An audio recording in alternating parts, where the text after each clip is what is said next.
Hello friends, welcome to study track 24. मित्रांनो, आरोग्य विभाग भरती गट ड चे प्रवेश पत्र उपलब्ध झालेले आहे. आणि मित्रांनो, आता हे नक्की झालेलं आहे की आरोग्य विभागाची परीक्षा आता 31 ऑक्टोबरलाच होणार आहे. त्यामुळे मित्रांनो, तुमचा जे काही अभ्यास झालेला आहे त्याची तुम्ही रिव्हिजन चांगल्या प्रकारे करून घ्या. आणि मित्रांनो, आरोग्य विभाग भरती गट ड च्या परीक्षेसाठी आपण जी जीके ची सिरीज चालू केलेली आहे त्यातील हा 5वा व्हिडिओ आहे. यापूर्वीचे व्हिडिओज तुम्ही बघितले नसाल तर त्याची लिंक डिस्क्रिप्शन मध्ये आहे. ते व्हिडिओ सुद्धा तुम्ही नक्कीच बघा.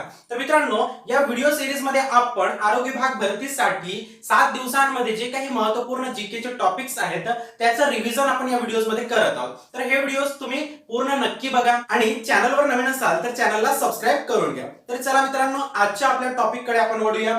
आजचा आपला टॉपिक आहे संविधान. तर मित्रांनो, संविधानाचा अभ्यास करत असताना आपल्याला हे माहित असायला पाहिजे की सर्वप्रथम भारतासाठी वेगळ्या संविधानाची मागणी कोणी केलेली आहे. तर अनेकदा प्रश्न विचारला जातो की भारतासाठी संविधान सभेची मागणी सर्वप्रथम कोणी केलेली आहे. तर भारतासाठी संविधान सभेची सर्वप्रथम मागणी एम.एन. रॉय यांनी केलेली आहे. एम.एन. रॉय, ज्यांचे पूर्ण नाव आहे मानवेंद्रनाथ रॉय. मानवेंद्रनाथ रॉय म्हणजेच एम.एन. रॉय यांनीच भारतासाठी वेगळ्या संविधान सभेची सर्वप्रथम मागणी केलेली आहे. त्यानंतरचा मुद्दा असतो तो म्हणजे 1945 मध्ये ब्रिटनमध्ये सत्ता बदल झालेला होता. 1945 मध्ये दुसऱ्या महायुद्धाच्या समाप्तीनंतर ब्रिटनमध्ये सत्ता बदल झालेला होता आणि विन्स्टन चर्चिलच्या जागी क्लेमेंट ॲटली हा पंतप्रधान झालेला होता.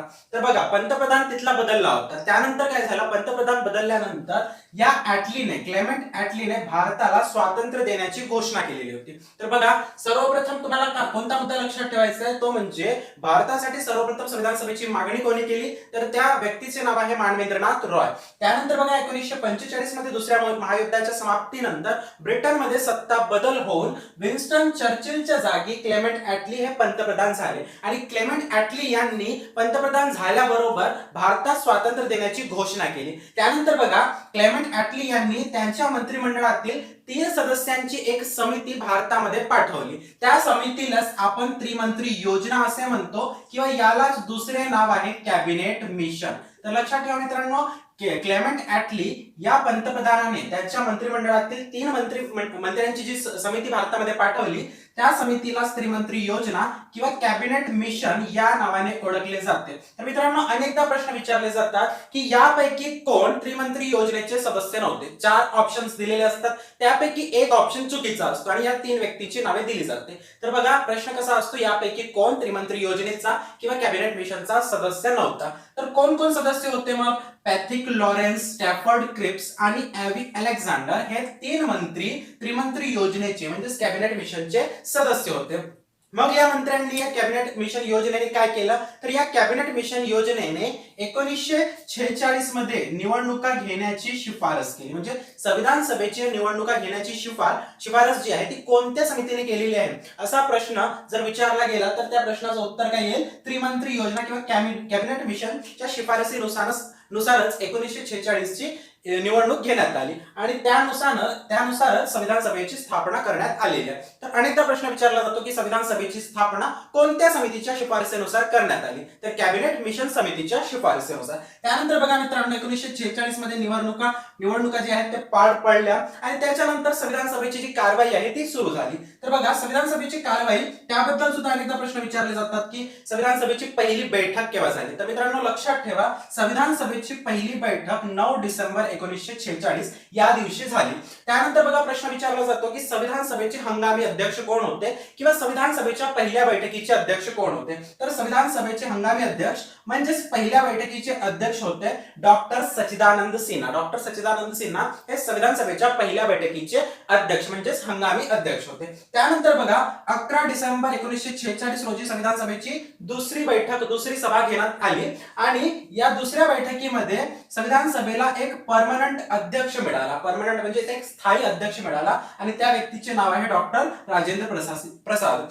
तर मित्रांनो, याच तारखेस म्हणजे 11 डिसेंबर 1946 याच दिवशी डॉक्टर राजेंद्र प्रसाद यांची घटना समितीच्या म्हणजे संविधान सभेच्या अध्यक्षपदी निवड झाली. त्यानंतर बघा उपाध्यक्षपदी एच.सी. मुखर्जी यांची निवड करण्यात आली. अनेकदा प्रश्न विचारला जातो की संविधान सभेचे अध्यक्ष कोण होते, तर अध्यक्ष कोण होते, डॉक्टर राजेंद्र प्रसाद, आणि संविधान सभेचे उपाध्यक्ष कोण होते, एच.सी. मुखर्जी हे संविधान सभेचे उपाध्यक्ष होते. त्यानंतर बघा प्रश्न विचारला जातो की संविधान सभेचे सचिव किंवा सल्लागार कोण होते, संविधान सभेचे सचिव किंवा सल्लागार कोण होते, बी.एन. राव हे संविधान सभेचे सचिव किंवा सल्लागार होते. त्यानंतर बघा 13 डिसेंबर 1946 रोजी नेहरूंनी म्हणजे पंडित जवाहरलाल नेहरूंनी उद्दिष्टांचा ठराव मांडला, ज्याला प्रस्तावना किंवा उद्देश पत्रिका या नावाने सुद्धा ओळखले जाते. अनेकदा प्रश्न विचारला जातो की संविधानाच्या उद्दिष्टांचा जो ठराव आहे, जी उद्देश पत्रिका आहे, त्याची प्रस्तावना कोणत्या व्यक्तीने मांडलेली आहे, तर त्याची प्रस्तावना पंडित जवाहरलाल नेहरू यांनी मांडलेली आहे. त्यानंतर बघा मित्रांनो संविधानाच्या निर्मितीमध्ये सर्वात महत्वपूर्ण योगदान ज्या समितीचं आहे त्या समितीचं नाव आहे मसुदा समिती. संविधानाच्या निर्माणामध्ये सर्वाधिक योगदान कोणत्या समितीचं आहे, तर मसुदा समितीचं आहे. आणि या मसुदा समितीचे अध्यक्ष कोण होते, डॉक्टर बाबासाहेब आंबेडकर हे मसुदा समितीचे अध्यक्ष होते. आणि या समितीमध्ये एकूण 7 सदस्य होते. आणि बघा मित्रांनो संविधान किती दिवसांमध्ये म्हणजे पूर्ण करण्यात आला, तोही प्रश्न विचारला जातो. तर संविधानाच्या निर्मितीमध्ये एकूण 2 वर्ष 11 महिने आणि 18 दिवस एवढा कालावधी लागलेला आहे. त्यानंतर आपल्याला प्रश्न विचारला जाऊ शकतो की मूळ संविधानामध्ये किती भाग होते, किती कलमे होते आणि किती परिशिष्ट होते. तर आपल्या मूळ संविधानामध्ये एकूण 22 भाग, 395 कलमे आणि 8 परिशिष्टांचा समावेश होता. तर लक्षात ठेवा, मूळ संविधानात 22 भाग, 395 कलमे आणि 8 परिशिष्टांचा समावेश होता. परंतु सध्याचा जो संविधान आहे, सध्याचं अस्तित्वात असलेल्या संविधानामध्ये एकूण 25 भाग आहेत आणि जवळपास 500 कलमे आहेत आणि 12 परिशिष्टे आहेत. तर लक्षात ठेवा मित्रांनो, आताच्या संविधानामध्ये 25 भाग आणि जवळपास 500 कलमे.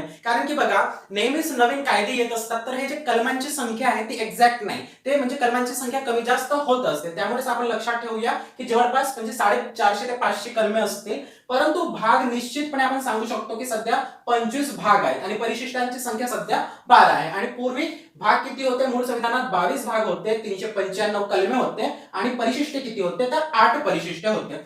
तर बघा मित्रांनो, या 12 परिशिष्टांपैकी सर्वात जास्त जे प्रश्न आहेत ती 8व्या परिशिष्टांवर विचारले जातात. तर 8वे जे परिशिष्ट आहे त्यामध्ये जे भारतातील 22 संविधानिक भाषा आहेत त्यांचा यामध्ये समावेश आहे. तर भारतातील 22 संविधानिक भाषांचा समावेश कोणत्या परिशिष्टामध्ये आहे असा प्रश्न जर विचारला गेला तर त्या प्रश्नाचं उत्तर काय असेल, 8वे परिशिष्ट. 8व्या परिशिष्टामध्ये 22 भाषांचा समावेश आहे. त्यानंतर बघा मित्रांनो, आपल्या संविधानामध्ये दुसऱ्या देशांकडून काही गोष्टी घेतलेल्या आहेत त्यावर सुद्धा प्रश्न विचारला जातो. उदाहरणार्थ बघा, मार्गदर्शक तत्वे कोणत्या देशातून घेतलेली आहे हा प्रश्न विचारला जातो. तर मित्रांनो लक्षात ठेवा, हा प्रश्न जो आहे वारंवार रिपीट होणारा प्रश्न आहे. मार्गदर्शक तत्वे जी आहेत ते आयर्लंडच्या संविधानातून घेतलेले आहे. तर इथे लक्षात ठेवा मित्रांनो, मार्गदर्शक तत्वे आयर्लंडच्या संविधानातून घेतलेले आहे. त्यानंतर संसदीय शासन पद्धती आणि एकेरी नागरिकत्व जे आहे ते ब्रिटनच्या संविधानातून घेतलेलं आहे. संसदीय शासन प्रणाली, एकेरी नागरिकत्व ब्रिटनच्या संविधानातून घेतलेलं आहे. मूलभूत हक्क अमेरिकेच्या संविधानातून घेतलेले आहे.